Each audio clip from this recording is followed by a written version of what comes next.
everyone, and welcome to Kaylee's Midterm Countdown. I am not Kaylee McEnany, but I am Sean Duffy in tonight for Kaylee McEnany. We're now just 4 days away from Election Day, and the battle for control of the Senate is the big story heading into the final weekend of campaigning. Pollster Matt Towery will be here to break down the latest numbers and trends in the key battleground states. Plus, Missouri Senate candidate Eric Schmidt is here live on his projected pathway to victory. But Oz and Fetterman in a neck-and-neck race, but several new polls out today, including this one from Fox 29 and Insider Advantage, show Oz ahead by 2 points. This comes as Oz's former friend and confidant Oprah Winfrey throws her support behind Fetterman. I said it was up to the citizens of Pennsylvania, and of course, but I will tell you all this, if I lived in Pennsylvania, I would have already cast my vote for John Fetterman. Elmore, Turning Point USA contributor, Raymond Arroyo, Fox News contributor and author of the new book, The Wise Men Who Found Christmas. By the way, it's a great book. First, Sure. Oprah Winfrey endorsing Fetterman in Pennsylvania. What does that mean in this race? Oh, I guess that friendship and politics don't intermingle. No, I guess not. I'm not sure if that's going to have an impact or not. But what I find is interesting. I run a lot of campaigns in my life. And in this stage of the campaign, you've run all of your messaging ads. At this point, you're running a closing argument ad, and you're trying to energize voters, trying to get your voters to go vote on Election Day.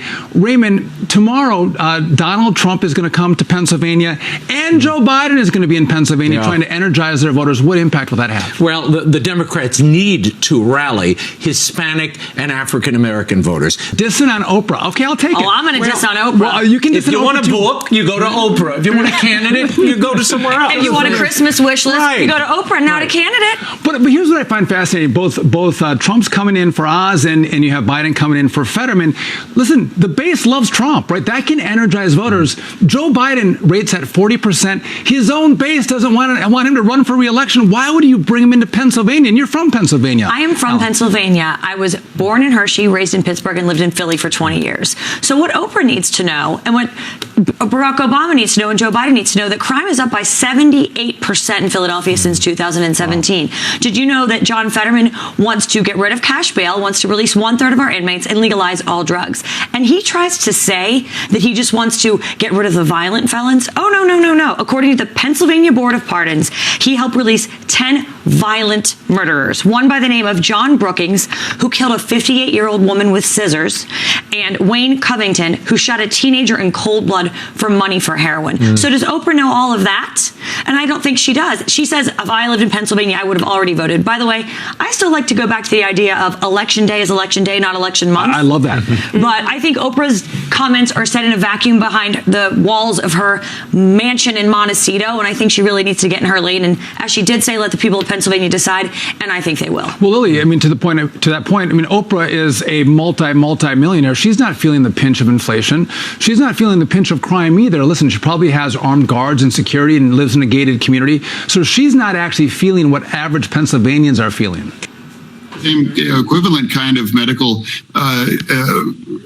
information that Dr. Oz did. And, we've been running a campaign, and I think we have been very transparent, and all of our doctors' beliefs, both from June and also in October, all agree that I'm fit to serve. And, to me, the race really isn't necessarily about specifically about my health. Yeah, hold on a minute. She called women like me yesterday, Sunny Houston, roaches for raid. Suburban housewives that were voting Republican, she said, they're like roaches for raid. So Sunny's points right now should fall on deaf ears. No one cares what she thinks. After you listen to that, after you hear that, we need the closed caption screen to figure out what John Fetterman is actually saying at this point. I can't follow the syntax. I think that is the question that's moving so many undecided and independent voters in Pennsylvania. But look, you know this, you're a native. When only 1.2% decided the last presidential election, that's how close this margin is. Really I close. still think it's going to be razor thin. We'll see if Oz can squeak through. But Lily, I think what's fascinating is like, listen, my doctors say I'm fit to serve. Don't you worry. Don't disregard what you've seen on TV during the debate. My doctor says I'm okay. You should take his word for it, not your lying eyes. Hey, is at stake, then I will let my actions actually be the deciding factor, not what a third person, which apparently is related to his campaign somehow anyway, is saying on his behalf. Yeah, The his actions doctor. speak louder. His doctor was a big donor. That's exactly His right. doctor was a huge donor. Additionally, in the state of Pennsylvania, if you want to have a driver's license and you've had a stroke or a seizure, you need to go in for a fitness test with a doctor. Why shouldn't the American people and the people in the state of Pennsylvania know his capabilities? That's a really good point. He won't release his medical records. Yeah, no, I think you're right. But also, I think Pennsylvania is fascinating in that Donald Trump won the state in 2016, but it's been almost 30 years, over 30 years since then, because the last Republican to win was in 1988.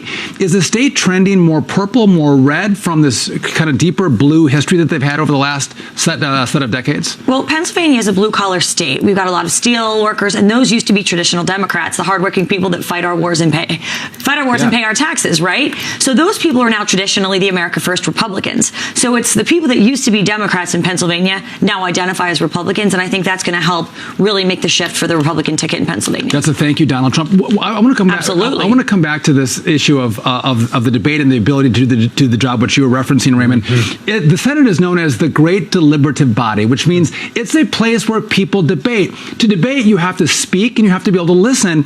And if you have to use closed captioning, one, to understand what someone's saying to you, and then two, you're having a hard time actually communicating with other people in the chamber, can you really do the job?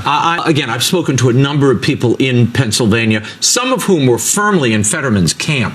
That debate shook a lot of people. And again, these polls, the Fox poll has Fetterman up. And you can speak to this more than I can. When they hear the President of the United States today saying, I think we need to close all coal manufacturing now across the United States, all coal plants, that should send shivers up and down the spines of Pennsylvanians. We'll see if it resonates or if they just factor it in and let it go, but they will suffer the consequences one way or another. Well, Raymond, you mentioned polling. Panel, stay right here because we're going to answer your question in a second, Raymond. All right. With polling is it's not really a science. There's a lot of art in the science of polling, and you mentioned the enthusiasm issue, and I imagine it's hard to gauge enthusiasm, but as you look at your polling, do you see a more enthusiastic Republican base coming out to vote as opposed to Democrats? I do, and I think that's the reason why you see in the 11th hour that they have shifted the Democrats to a plan of bringing Barack Obama out, the Oprah Winfrey endorsement. I don't think she really wanted to make that endorsement. President Biden is heading here to New York Sunday in a last-ditch effort to save Kathy Hochul in her campaign, although Real Clear Politics shows the Democrat with a 6-point lead over Republican candidate Lee Zeldin. Many insiders believe the race is much closer due to the state's crime crisis. In fact, a recent Quinnipiac poll found crime as the most urgent issue for New York voters, but the governor still refuses to admit the roots of the issue. Erin, does that messaging work when everyone's concerned about crime? She doesn't seem to get it. She certainly doesn't. First of all, she was never elected. So we have to focus on that. She was never elected. Does she even really want this job? It certainly doesn't seem that way. All of the parents in New York City that woke up during the pandemic and watched their kids on Zoom and saw what they were learning, those mama bears are awake and they are going to the polls, and I believe they're voting Republican. And I do believe the margins are closer in New York because New York has been Democrat for so many years. If you're a Republican, it's almost something you do and you whisper in private.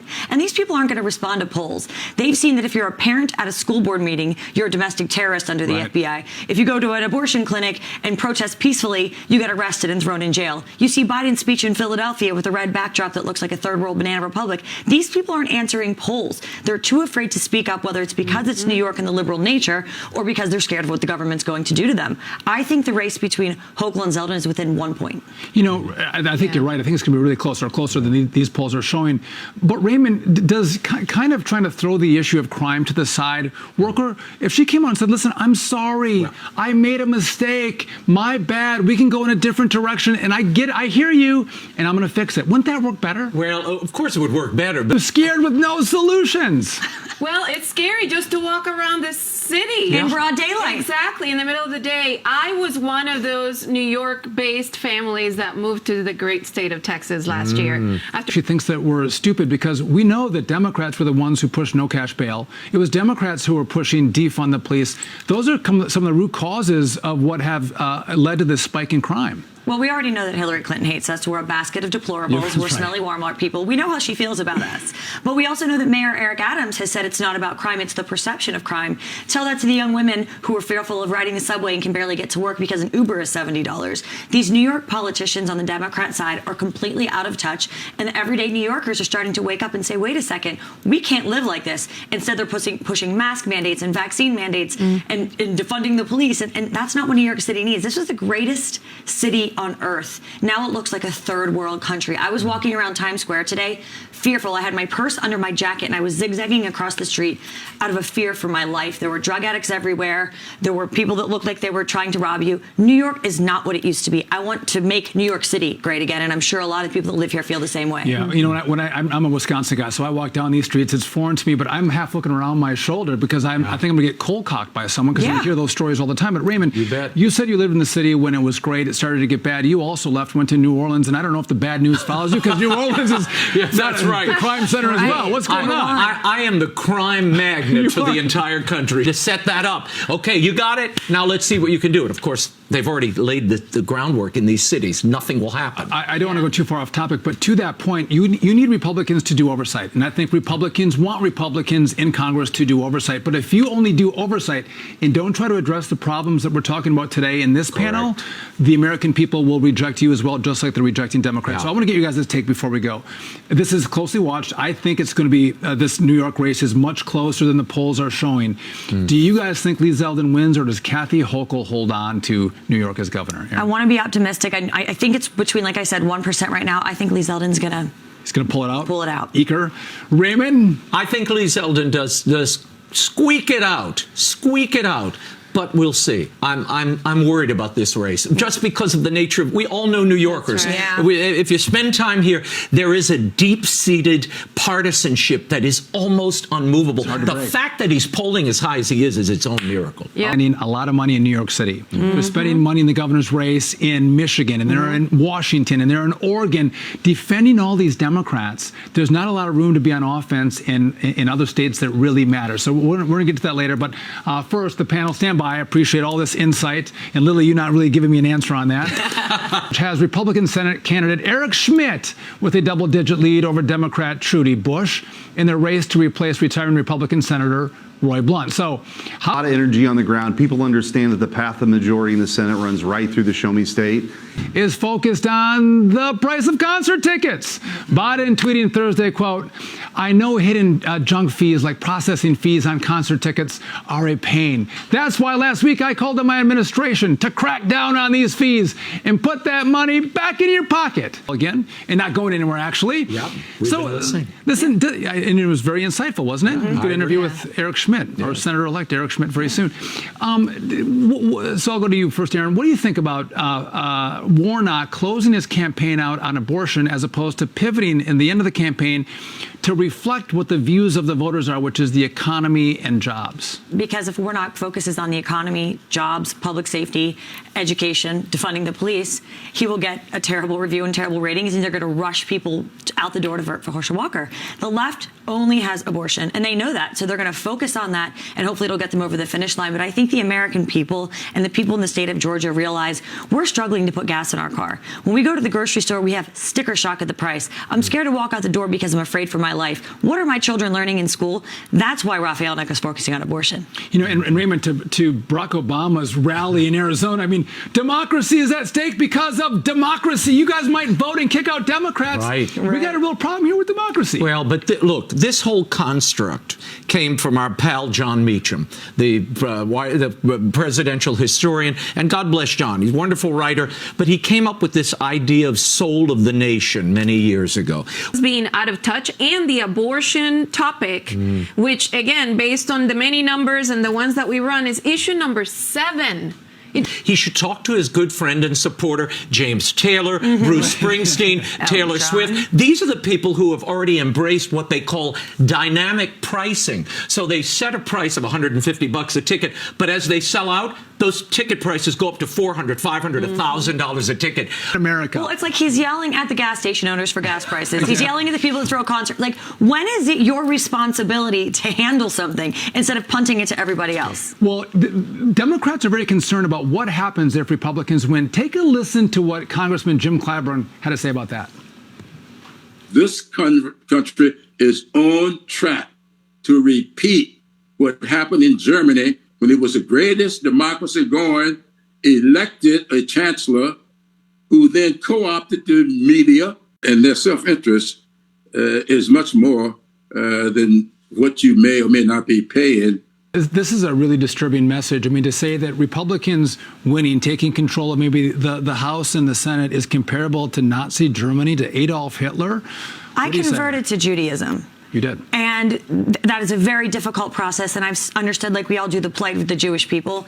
This is unacceptable for any American former politician to say. This is not what's happening in America. And then he said we should suck it up, basically, on gas prices and grocery prices, because if not, you're going to get a Nazi. Republicans are the party of freedom and democracy. We weren't the ones for lockdowns. We weren't the ones for vaccine mandates and mask mandates. Absolutely not. And to compare anything to Adolf Hitler, what that does to Holocaust victims and Holocaust survivors, it makes it more palatable. The more you call someone a Nazi or a racist, the less meaning and impact it has. Don't throw around the word Nazi. It's harmful and terrible. And just as a side note, the movement of BDS, boycott, divest, and sanction Israel, comes from the Democrat Party. Right. Raymond, Of what do you course. say? What do you think about this? Well, look, I'm waiting for Clyburn and company to start calling all Republicans orcs and, Voldemort before the end of the week. I mean, they just keep amping up the rhetoric and throwing every villain and villainous label at people. These children that need to be fed fairy tales by you.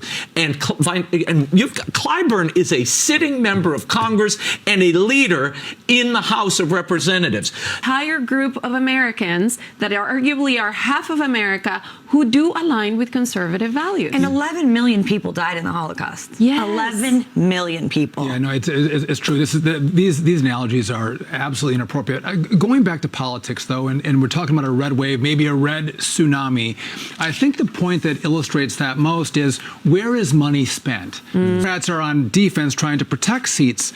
They're not spending money on offense trying to get more seats, and the vice versa is true for Republicans. They're completely on offense, playing in a huge map, trying to pick up as many seats as possible. Right. That just shows you how scared the Democrats really are. And I think we've talked about the polling numbers. I think they're off even more than we say, by maybe 5 to 7 points, because of the fear factor. And I predict that we're going to take Arizona, Nevada, New Hampshire, Pennsylvania, and Georgia. And I don't even think there's going to be a runoff. I think Herschel's going to get it over the fence by 50.2.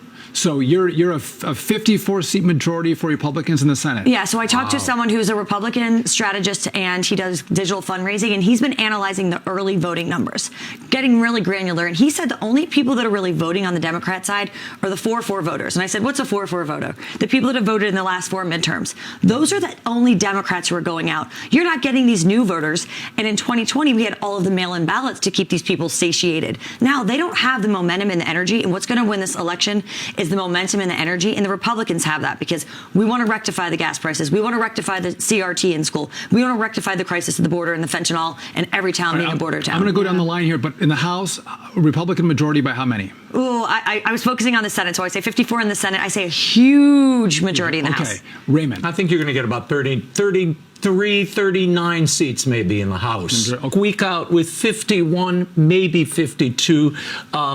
If they get 53 seats in the Senate, that's a killer night. But the danger for Democrats is, by laying out this argument that if you vote against us, all hell will break loose and democracy crumbles asunder.